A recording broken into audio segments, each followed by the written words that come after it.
Hello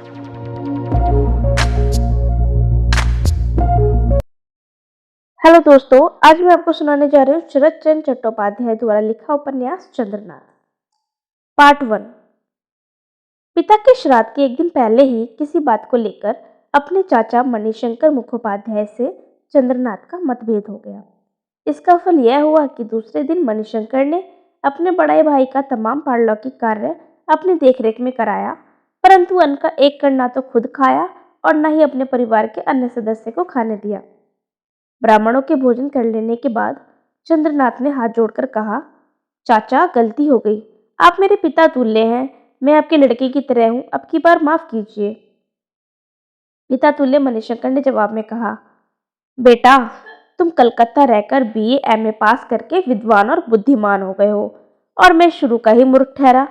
हमारे साथ तुम्हारी नहीं पटेगी। यही देखो ना, शास्त्रकारों में भी लिखा है, जैसी करनी वैसी भरनी। शास्त्र में कही गई बात के अनुसार आधुनिक पंडित और पुराने मूर्ख का घनिष्ठ संबंध न रहने पर भी मणिशंकर ने अपने मन की जो भावना प्रकट की थी, चंद्रनाथ ने उसे मन ही मन समझकर यह प्रतिज्ञा की कि चाचा के साथ अब वह किसी तरह का संबंध नहीं रखेगा। चंद्रनाथ के पिता के जीवन काल में भी इन दोनों भाइयों में अधिक स्नेह नहीं था, किंतु खान पान साथ चलता था। अब वह भी बंद हो गया। चंद्रनाथ के पिता काफी धन संपत्ति छोड़ गए थे, किंतु घर में अपना कहने को कोई नहीं था सिवाय एक संतानहीन मामा मामी के। घर जब सुनसान हो गया तो चंद्रनाथ ने एक दिन घर के गुमाश्ते को बुलाकर कहा, महाशय कुछ दिनों के लिए मैं बाहर जाऊंगा। जमीन जायदाद की देखभाल आप जैसे पहले करते थे वैसे ही कीजिएगा, शायद मैं देर से लौटूंगा। मामा बृजकिशोर ने आपत्ति की, इस वक्त तुम्हें कहीं जाने की जरूरत नहीं, तुम्हारी तबीयत ठीक नहीं है, तुम्हारा घर पर ही रहना उचित है। चंद्रनाथ ने एक न मानी। जमीन जायदाद का भार सरकार महाशय को सौंपकर और घर का भार बृजकिशोर को देकर बिल्कुल सामान्य भाव से उसने विदेश यात्रा शुरू कर दी। जाते समय एक नौकर को भी साथ ले लिया। बृजकिशोर को अकेले में बुलाकर उनकी पत्नी हरकाली ने कहा, एक काम नहीं किया। बृजकिशोर, कौन सा काम? यह जो विदेश गए तो कुछ लिखवा क्यों नहीं लिया? आदमी को कब क्या हो जाए कुछ कहा नहीं जा सकता। अगर विदेश में कुछ अच्छा बुरा हो जाए तो तुम कहाँ रहोगे? बृजकिशोर ने कान में उंगली डालकर जीभ काटकर कहा, छी छी, ऐसी बात जुबान पर मत लाओ।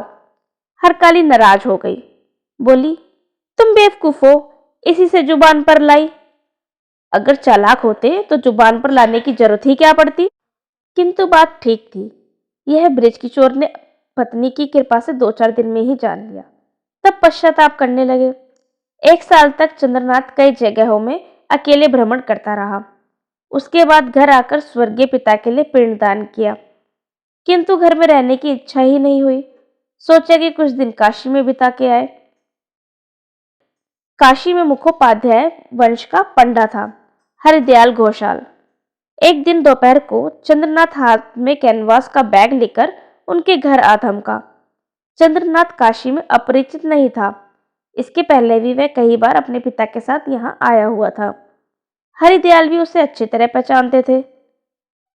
चंद्रनाथ के अचानक आने से उन्हें थोड़ा आश्चर्य हुआ। चंद्रनाथ के लिए ऊपर का एक कमरा खाली कर दिया गया और यह भी तय हुआ जितने दिनों तक वह चाहे वहीं रहेगा। इस कमरे के जंगले से रसोई घर दिखाई देता था। चंद्रनाथ बड़ी उत्सुकता से बड़ी देर तक उधर दिखता रहता था। रसोई में कई चीजों के लिए नहीं, उस रसोई दारिन को देखने के लिए वह खड़ा रहता था। वह सुंदर विधवा थी, किंतु मुंह जैसे दुख का ज्वाला और दग्ध हो गया था। जवानी कैसे बीत गई यह भापना मुश्किल था।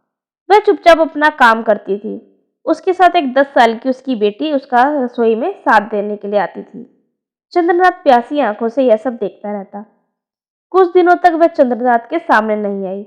भोजन रखकर चली जाती, किंतु धीरे धीरे सामने आने लगी।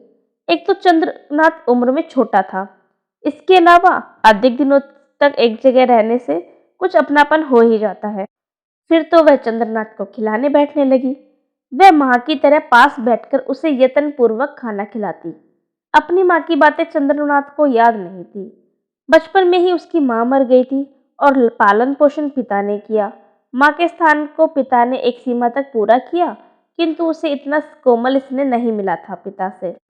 पिता की मृत्यु के कारण चंद्रनाथ के मन में जो अंश खाली रह गया था, केवल वही पूरा होने लगा था। ऐसी बात नहीं, बल्कि एक नवीन मातृ स्नेह उसे मिलने लगा था। एक दिन चंद्रनाथ ने हरिदयाल से पूछा, अपना कहने के तो कोई लायक नहीं, पर ये कौन है? हरिदयाल ने कहा, यह ब्राह्मण की क्या है? कोई संबंधी? नहीं। तो इन्हें पाया कहाँ? हरिदयाल ने कहा, लंबी कहानी है। संक्षेप में यह बात है कि कोई 3 साल हुए पति और बेटी के साथ ये तीर्थ करने आई थी। काशी में ही पति की मृत्यु हो गई। घर पर भी कोई अपना नहीं था कि वहां लौट जाए। इसके बाद तो देखते ही हो, लेकिन आपने कैसे पाया? मणिकर्णिका घाट पर यह लड़की भीख मांगती थी। चंद्रनाथ ने कुछ सोचकर कहा, घर कहाँ है? ठीक तो नहीं जानता, नवद्वीप के पास किसी गांव में है। 2 दिनों बाद भोजन करते समय ब्राह्मण कन्या के मुंह की ओर देखकर चंद्रनाथ सहसा पूछ बैठा, आप किस जाति की हैं? ब्राह्मण कन्या का मुंह जर्द हो गया। इस सवाल का ठीक मतलब वह समझ गई, किंतु तुरंत ही दूध लाने के लिए उठ खड़ी हुई, जैसे सुन ही ना पाई हो। दूध के लिए कोई जल्दी नहीं थी। सोचने के लिए वह रसोई घर में आ खड़ी हुई। वहां उसकी बेटी सरयू बाला दूध ढक रही थी। उसने उसके जद चेहरे पर ध्यान नहीं दिया।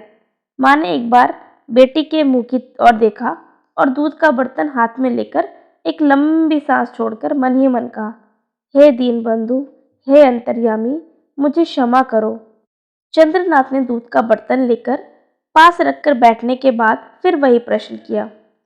एक एक करके सभी बातें जान लेने के बाद अंत में चंद्रनाथ ने पूछा, आप लोग घर क्यों नहीं जाते? वहां क्या कोई नहीं है? ऐसा कोई नहीं जो मुट्ठी भर खाने को दे सके? चंद्रनाथ ने सिर नीचे करके कुछ देर तक सोचकर पूछा, आपके एक लड़की है, उसकी शादी कैसे कीजिएगा? ब्राह्मण कन्या ने लंबी सांस दबाकर धीरे धीरे कहा, बाबा विश्वनाथ जाने। भोजन करीब करीब समाप्त हो चला। चंद्रनाथ ने सिर उठाकर कहा, आपकी लड़की को ठीक से देखा भी नहीं। हरिदयाल कहते हैं कि बड़ी भली और शांत है। देखने में सुंदर है क्या? ब्राह्मण कन्या ने कुछ हंसकर कहा, मैं माँ हूं और माँ की आंखों का तो कोई विश्वास नहीं है भाई। फिर भी शायद सरयू बुरी नहीं है। मन ही मन बोली, काशी में तो कितने ही आदमी आते जाते हैं, किंतु इतना रूप तो कभी नहीं देखा। इसके 3-4 दिन बाद एक दिन चंद्रनाथ ने सरयू को अच्छी तरह से देख लिया। मन में हुआ कि संसार में इतना रूप और किसी का नहीं। रसोई घर में बैठी सरयू तरकारी काट रही थी। वहां कोई दूसरा नहीं था।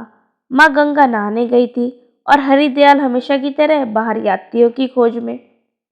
चंद्रनाथ पास आकर खड़ा हो गया, पुकारा, सरयू। सरयू चौंक गई, जल्दी से सजग होकर बोली, जी। तुम भोजन बना सकती हो? सरयू ने सिर हिलाकर कहा, बना सकती हूँ। क्या क्या बनाना जानती हो? सरयू चुप रही। बिना परिचय के कैसे इतनी बातें हो जाएं? बात चंद्रनाथ समझ गया। इसी से दूसरा प्रश्न किया, तुम्हारी माँ और तुम दोनों ही यहाँ काम करती हो? सरयू ने सिर हिलाकर कहा, हाँ। तुम कितना मासिक पाती हो? माँ पाती है, मैं नहीं पाती हूँ, केवल खाना पाती हूँ। केवल खाने पर ही तुम काम करती हो क्या? सरयू चुप रही। चंद्रनाथ ने कहा, अगर मैं खाना दूं तो शायद मेरा भी काम कर दोगी। सरयू ने धीरे से बोला, माँ से पूछूंगी। हाँ हाँ, अवश्य पूछ लेना। उसी दिन चंद्रनाथ ने हरिदयाल ठाकुर से दो एक बात पूछकर घर लौटकर सरकार महाशय को पत्र लिखा। मैं काशी में हूँ, यही इसी महीने में शादी करने का तय किया है। मामा जी से यह बात कह दीजिएगा और आप गहने और आवश्यक रुपया इत्यादि लेकर शीघ्र आ जाइए। उसी महीने में चंद्रनाथ ने सरयू बाला से शादी कर ली। इसके बाद घर जाने का समय आया। सरयू ने रोकर कहा, माँ का क्या होगा? क्यों, हमारे साथ ही जाएंगी? बात ब्राह्मणी के कानों तक गई।